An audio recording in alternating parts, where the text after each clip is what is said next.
Hello, हाय, आप सभी का स्वागत है एनआईटी एजुकेशन पॉइंट के इस यूट्यूब के चैनल में। आइए आज हम क्लास 10 बायोलॉजी के पार्ट 2 नियंत्रण एवं समन्वय कंट्रोल एंड कोऑर्डिनेशन के बारे में ऑब्जेक्टिव क्वेश्चनों का एनालिसिस करते हैं, जो आगामी आपके बोर्ड परीक्षा में काफ़ी उपयोगी होगा। जो सभी संभावित एनसीईआरटी क्वेश्चनों का एनालिसिस है, तो आप सभी से आग्रह है कि चैनल को लाइक, सब्सक्राइब एंड शेयर जरूर करें। तो चलिए, पहला क्वेश्चन आपके स्क्रीन पर दिखाई दे रहा है। पहला क्वेश्चन है कि हार्मोन स्रावित होता है। तो हार्मोन स्रावित होता है तो आपको हो जाएगा इसमें पहला का राइट ऑप्शन अंतःस्रावी ग्रंथि से, यानी ए इसका राइट ऑप्शन हो जाएगा। क्वेश्चन नंबर 2 कह रहा है, क्वेश्चन नंबर 3, ग्वाइटर अथवा घेंघा पनपता है। ग्वाइटर अथवा घेंघा किसके कारण पनपता है? तो आयोडीन की कमी से पनपता है। तो इसका राइट अब जो आपका हो जाएगा ऑप्शन नंबर बी, ग्वाइटर यानी घेंघा, जिसको हम लोग नाम से जानते हैं, किसके कारण होता है? तो आपका आयोडीन की कमी से होता है। अगला क्वेश्चन है, थायरॉक्सिन का स्रावण कहाँ होता है? तो थायरॉक्सिन का स्रावण जो होता है कहाँ होता है? तो थायराइड में होता है। थायराइड नामक ग्रंथि जो है, थायराइड, इसी में आपका थायरॉक्सिन ग्रंथि का स्रावण होता है। अगला क्वेश्चन है, मानव में डायलिसिस थैली है। डायलिसिस थैली क्या है? तो नेफ्रॉन है। क्या है बाबू? नेफ्रॉन। तो यहाँ राइट जवाब आपका हो जाएगा नेफ्रॉन, यानी ऑप्शन नंबर ए। डायलिसिस कहाँ होती है? तो नेफ्रॉन थैली में। भोजन का पचना किस प्रकार की अभिक्रिया है? तो भोजन का पचना आपका उपचयन अभिक्रिया, याद रखिएगा, केमिस्ट्री में भी आपको पढ़ाया गया है। तो ये भोजन का पचना किस प्रकार का अभिक्रिया है? तो राइट जवाब आपका हो जाएगा ए, उपचयन अभिक्रिया है। अगला क्वेश्चन है, कौन सा पादप नियंत्रण फल बेचने वाला द्वारा उपयोग किया जाता है? तो फल बेचने द्वारा उपयोग किया जाता है इथाइलिन का उपयोग किया जाता है, जो फलों को पकाने के उपयोग में काम में आता है। तो इसका राइट जवाब हो जाएगा ऑप्शन नंबर सी, यानी सी को ट्रिक करेंगे। अगला क्वेश्चन है, वह संरचना जो उद्दीपन के पहचान कराती है कहलाती है। तो उद्दीपन को पहचान कराने वाली क्या कहलाती है? ग्राही। क्या कहलाती है बाबू? ग्राही कहलाती है। अगला क्वेश्चन है आपका, निम्नलिखित में से कौन सी एक अंतःस्रावी और ब्रह्मस्रावी ग्रंथि दो प्रकार की होती है? तो अंतःस्रावी ब्रह्मस्रावी ग्रंथि दो प्रकार की होती है, कौन सी है? तो इसका राइट जवाब हो जाएगा आपका अग्नाशय। क्या हो जाएगा बाबू? अग्नाशय। अग्नाशय जो आपका है वो अंतःस्रावी और ब्रह्मस्रावी दोनों प्रकार की ग्रंथि है।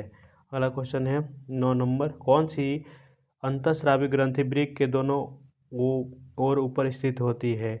तो दोनों ओर ऊपर स्थित होती है तो एड्रेनलिन। ऑप्शन नंबर का हो जाएगा डी, आपका राइट जवाब का हो जाएगा डी। अगला है, जीवों में ध्वनि ग्रहण करने की संवेदी अंग है। तो जीवों में ध्वनि ग्रहण करने का संवेदी अंग कौन सा है? तो याद रखिएगा, जीवों में जो संवेदी ग्रहण करने का अंग है उसको हम लोग क्या कहते हैं? श्रवणग्राही।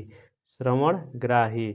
अगला है क्वेश्चन नंबर 11 का, वृक्क के ऊपर स्थित अंतःस्रावी ग्रंथि होती है। तो अंतःस्रावी ग्रंथि कौन सा वृक्क के ऊपर रहती है? तो अधिवृक्क ग्रंथि। कौन सा हो जाएगा राइट जवाब इसका? सी, अधिवृक्क ग्रंथि। अगला क्वेश्चन है, अधिकतर पादप नियंत्रक उत्पन्न होते हैं। तो अधिकतर पादप नियंत्रण उत्पन्न होते हैं बाबू, किसके कारण होते हैं? तो ए एंड बी दोनों के कारण, यानी बढ़ते तने के अग्र भाग पर और बढ़ती जड़ के अग्र भाग पर, यानी दोनों इसका राइट जवाब हो जाएगा आपका। अगला क्वेश्चन है क्वेश्चन नंबर 14 कह रहा है कि बीज रहित फलों के बनने को कहते हैं। तो बीज रहित जो फलों के बनने को कहते हैं तो अग्र परिपक्वता। क्या कहते हैं बाबू? अग्र प्रभाविता है। अग्र प्रभाविता, याद रखिएगा, अग्र प्रभाविता इसका नाम से जानते हैं, यानी आपका राइट जवाब हो जाएगा ऑप्शन नंबर सी। अगला क्वेश्चन है, निम्नलिखित में से कौन सा पादप हार्मोन है? तो पादप हार्मोन आपको बताना है। तो ये आपको इंसुलिन जंतु हार्मोन है, थायरॉक्सिन भी जंतु हार्मोन है, एस्ट्रोजन भी जंतु हार्मोन है। तो आपको जो ऑप्शन में दिख रहा है इसमें से कौन सा जवाब हो जाएगा आपका? तो साइटोकाइनिन जो है आपका पादप हार्मोन होती है। पादप हार्मोन आपको मुख्य रूप से देखेंगे तो 4-5 प्रकार का होता है। ऑक्सिन, क्या होता है बाबू? ऑक्सिन, और आपको पहले ऐसे याद रखो, A C G, A for auxin, C for cytokinin और जी फॉर जिबेरलिन। तो ऑक्सिन का काम है या पौधों के अग्र भाग में बनता है और तने व जड़ों की लंबाई को बढ़ाने और कोशिका विभाजन तथा फलों को विकास के प्रकाश को मोड़ने में भी मदद करता है। और जिबेरेलिन जो होता है यह तनों की लंबाई बढ़ाने, बीजों के अंकुरण, फलों व फूलों के आकार को बड़ा करने में सहायक होता है। साइटोकाइनिन का काम है मुख्य रूप से कोशिका विभाजन को प्रेरित करता है और नई पत्तियों व शाखाओं के निर्माण में मदद करता है। ठीक है, अगला है एथिलीन। यह एक गैसीय हार्मोन है जो फलों को प्राकृतिक रूप से पकाने का काम करता है। एथिलीन जो है आपको जो फलों को पकाने का काम करता है। अगला है एब्सिसिक एसिड जो 5 है, इसे स्ट्रेस हार्मोन भी कहते हैं।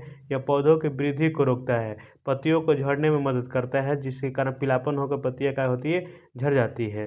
अगला क्वेश्चन आपका क्वेश्चन नंबर 17 कह रहा है दो तंत्रिका कोशिका के मध्य खाली स्थान को क्या कहते हैं। दो तंत्रिका तंत्र के मध्य खाली स्थान को क्या कहते हैं, तो सिनेप्टिक दरार कहते हैं, सिनेप्स कहते हैं, सिनेप्टिक दरार सिनेप्स कहते हैं। अगला क्वेश्चन आपके सामने क्वेश्चन नंबर 18 अगर मस्तिष्क उत्तरदायी है। मस्तिष्क किसके लिए उत्तरदायी है, तो याद रखिएगा मस्तिष्क आपको सोचने के लिए भी, स्पंदन हृदय को करने के लिए भी, शरीर का संतुलन बनाने के लिए भी। यानी उपयुक्त में से अल ऑफ दीज यानी ऑल इसमें हो जाएगा ऑप्शन नंबर डी। अगला क्वेश्चन है आपका बहुकोशिकीय जीवों में निम्न में से किस प्रकार का समन्वय पाया जाता है। तो बहुकोशिकीय जीवों में निम्न में से किस प्रकार का समन्वय पाया जाता है, तो बहुकोशिकीय जो जीव हैं तो रासायनिक समन्वय करते हैं, तंत्रिका समन्वय करते हैं, अनुपयुक्त में से दोनों करते हैं, ए और बी। अगला क्वेश्चन है तंत्रिका कोशिकाएं कितने प्रकार की होती है। तो तंत्रिका कोशिकाएं 3 प्रकार की होती है। यानी तंत्रिका कोशिकाएं कितने प्रकार की होती है, तो 3 प्रकार की होती है। स्ट्रक्चर के आधार पर देखिएगा तो ये 4 प्रकार की होती है। ऐसे ही आपको याद रखना है 3 प्रकार के। इसका विश्लेषण नेक्स्ट वीडियो हम लोग देंगे। प्रतिवर्ती चाप कहाँ बनते हैं, तो प्रतिवर्ती चाप आपको कहाँ बनते हैं, तो मेरुरज्जु में बनता है। कहाँ बनता है बाबू, मेरुरज्जु में। ऑप्शन नंबर ए इसका राइट जवाब हो जाएगा।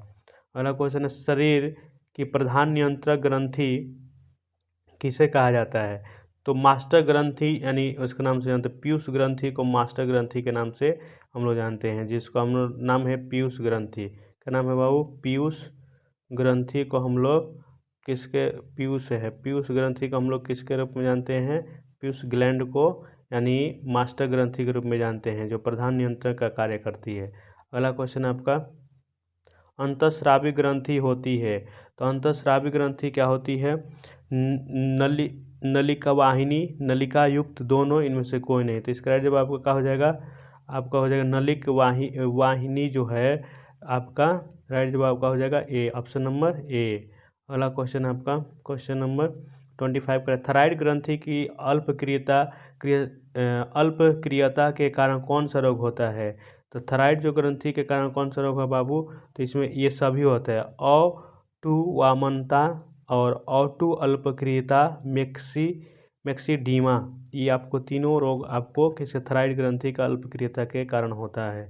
अगला क्वेश्चन है अग्नाशय द्वारा निम्न में से कौन सा हार्मोन स्रावित होता है। तो अग्नाशय द्वारा निम्न में से कौन सा हार्मोन स्रावित होता है, तो अग्नाशय आपको कौन सा हार्मोन स्रावित करेगा, तो दोनों, यानी दोनों कौन से, इंसुलिन का भी स्रावण करता है अग्नाशय द्वारा, ग्लूकागॉन का भी स्रावण करता है। तो इसका राइट जवाब हो जाएगा सी। अगला है पत्तियों का मुरझाना किस पादप हार्मोन के संभव होता है। तो अभी आपको पढ़े हैं पत्तियों का मुरझाना एब्सिसिक एसिड के कारण आपका होता है, यानी एब्सिसिक अम्ल के कारण आपका पत्तियों का मुरझाना पीलापन होता है। स्रावित होने वाले हार्मोन का समय, साबित होने वाले हार्मोन के समय और मात्रा किस क्रियाविधि द्वारा नियंत्रित होता है। तो आपको याद होना चाहिए पुनर्भरण के कारण ये आपको होता है, क्या होता है, तो साबित होने वाले हार्मोन का समय और मात्रा क्रियाविधि होती है। जड़ का अधोगामी वृद्धि है। तो जड़ का अधोगामी वृद्धि क्या है, गुरुत्वानुवर्तन यानी जो पृथ्वी के नीचे अंदर जाता है उसको गुरुत्वानुवर्तन कहते हैं।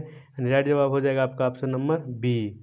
अगला क्वेश्चन आपका पांस मेंडुला और अनुमस्तिष्क माने किसका भाग है, तो पश्चिम मस्तिष्क का हिस्सा है। किसका भाग है बाबू, पश्चिम मस्तिष्क का हिस्सा है। ऑप्शन आपका हो जाएगा सी। अगला क्वेश्चन आपके सामने कि निम्नलिखित में से कौन सी अनैच्छिक क्रिया नहीं है। अनैच्छिक क्रिया, तो वामन, चबाना, लार आना, हृदय का धड़कन। तो आप लोग याद रखिए कि अनैच्छिक क्रिया कह रहा है, तो चबाना हमारे बस की बात है। मन करेगा तो चबाएंगे, इच्छा करेगा तो नहीं करेगा तो नहीं चबाएंगे। तो वामन जो है, लार आना, हृदय का धड़कना, ये आपका ऐच्छिक क्रिया में आता है, जिस पर हमारा कंट्रोल नहीं रहता है। अनैच्छिक क्रिया वो होता है जिस पर हम अपना कंट्रोल पावर रखते हैं। अगला क्वेश्चन है कि अवटु ग्रंथि को थैलाक्सीन हार्मोन बनाने के लिए क्या आवश्यक है? तो सोडियम का आवश्यक होगा, ये याद रखिएगा। तो किसका आवश्यक होगा? सोडियम, यानी Na की आवश्यकता होगा आपका। इसका राइट जवाब ए हो जाएगा। अगला क्वेश्चन है, मस्तिष्क का कौन सा भाग शरीर की स्थिति तथा संतुलन का अनुरक्षण का कार्य करता है? तो शरीर की स्थिति और अनुरक्षण का कार्य कौन करेगा बाबू? तो अनुमस्तिष्क करेगा। अनुमस्तिष्क। मस्तिष्क कितने प्रकार के होते हैं ये आपको बताना है कमेंट सेक्शन में, मस्तिष्क के कितने प्रकार होते हैं। इसका राइट जवाब आपका हो जाएगा सी। अगला क्वेश्चन है, क्वेश्चन पादप हार्मोन साइटोकाइनिन सहायक है। साइटोकाइनिन आपके लिए किस में सहायक होता है? याद आपको बताना है कि साइटोकाइनिन जो है आपको किसके लिए? तो ये मुख्य रूप से कोशिका विभाजन को प्रेरित करता है, नई पत्तियों व शाखाओं को निर्माण में मदद करता है तथा पत्तियों को जल्दी पीला होने से बचाता है। तो क्या करता है? तने की वृद्धि करता है, पादप का प्रकाश के मंडल से परोह के अग्रभाग की लंबाई में वृद्धि करता है। याद रखिएगा, परोह के अग्रभाग में वृद्धि करता है। अनुकुंचन गति किस पौधे पर प्रमाणित की जाती है? अनुकुंचन जो है माने जो छूने से मुरझाते, तो छुई मुई क्या होगा बाबू?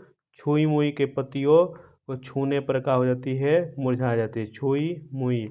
इसको लजवंती का वृक्ष भी कहते हैं। अगला क्वेश्चन है, वृक्क किस तंत्र का भाग है? तो वृक्क किस तंत्र का भाग? तो उत्सर्जन तंत्र का भाग है। याद रखिएगा, वृक्क क्या है? उत्सर्जन तंत्र का भाग है। अगला क्वेश्चन, इंसुलिन की कमी के कारण कौन सा रोग होता है?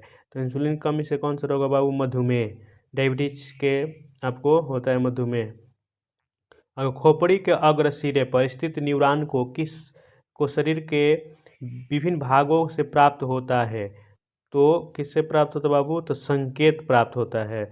खोपड़ी के अग्रभाग में क्या प्राप्त होता है? तो संकेत प्राप्त होता है। अगला क्वेश्चन है, क्वेश्चन नंबर 39 कह रहा है, अवटु ग्रंथि को थैलाक्सीन हार्मोन बनाने के लिए आवश्यक है। अभी आपको बताए थे, तो किसका आवश्यक होता है? आयोडीन की। किसका आवश्यकता है? तो आयोडीन की।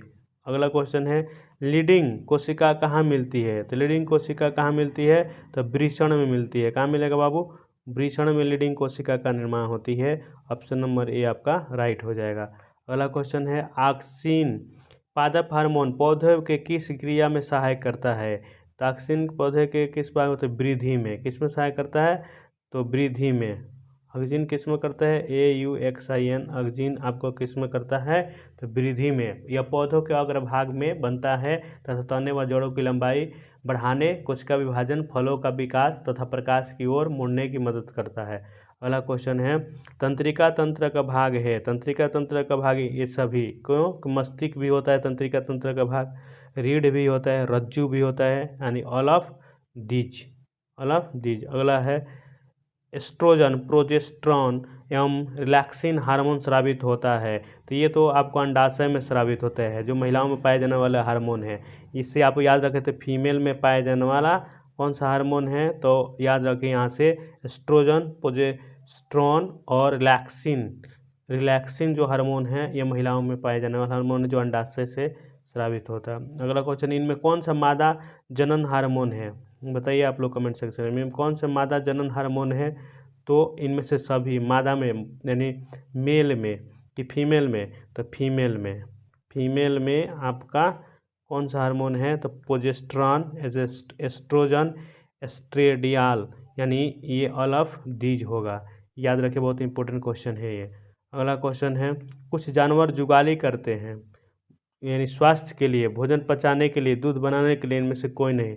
तो जानवर जब जुगाली करेगा तब भोजन को पाचन कराता है। खाना खा लेने के बाद आपको बैठ कर या खड़ा होकर जुगाली करता है, जिसको हम लोग भोजन को पचाता है। रुधिर दाब तथा हृदय से स्पंदन की किस हार्मोन के द्वारा बढ़ता है? तो एड्रेनलिन जब हार्मोन बढ़ेगा तो ये आपको क्या होगा कि रुधिर दाब को, यानी ब्लड प्रेशर को, पेल्टिटेक्शन स्पंदन को क्या करेगा? बढ़ाएगा ये। तो एड्रेनलिन याद रखिएगा। अगला क्वेश्चन है, हमारे शरीर में विभिन्न जैविक कार्यों का नियंत्रण होता है। तो जैविक कार्यों का तंत्रिका द्वारा, रसायनों द्वारा, तंत्रिका एवं रसायनों द्वारा। तो याद रखिएगा इसका जवाब हो जाएगा तंत्रिका एवं रसायनों द्वारा हमारे शरीर में जो होता है विभिन्न जैविक कार्यों का नियंत्रण होता है। ऑप्शन नंबर सी इसका हो जाएगा। अगला क्वेश्चन है एब्सिसिक एसिड किस तरह का रसायन है? ऑक्सीजन की तरह, जिबरेलिन की तरह, साइटोकिनिन के वृद्धि रोधक की तरह। तो याद रखिएगा वृद्धि रोधक यानी वृद्धि को रोकने का कार्य कौन करता है? एब्सिसिक एसिड कौन करता है बाबू? अब सेसिस एसिड जो आपका काम करता है ये वृद्धि रोधक हार्मोन में आता है। अलग है बीज रहित पौधों के उत्पादन में ये सहायक होते हैं। तो बीज उत्पादन में सहायक ऑक्सीजन एवं जिबरेलिन दोनों, ऑक्सीजन एवं जिबरेलिन दोनों। ऑप्शन नंबर आपका हो जाएगा डी, ऑक्सीजन एवं जिबरेलिन दोनों। Option number D. 50 number question का इनमें से कौन फल पकाने के लिए प्रयुक्त किया जाता है? तो ये तो इजी क्वेश्चन है आपका, बता चुके हैं। एथिलीन कौन सा उपयोग किया था बाबू? एथिलीन। Option number C. अगला क्वेश्चन है, चलिए आज के 50 क्वेश्चन पार्ट 2 नियंत्रण एवं समन्वय समाप्त हुआ। मिलते हैं फिर नेक्स्ट वीडियो में, तब तक के लिए सबको थैंक यू वेरी मच। आप लोग चैनल को लाइक सब्सक्राइब जरूर करें। मिलते हैं फिर नेक्स्ट वीडियो में, तब तक के लिए।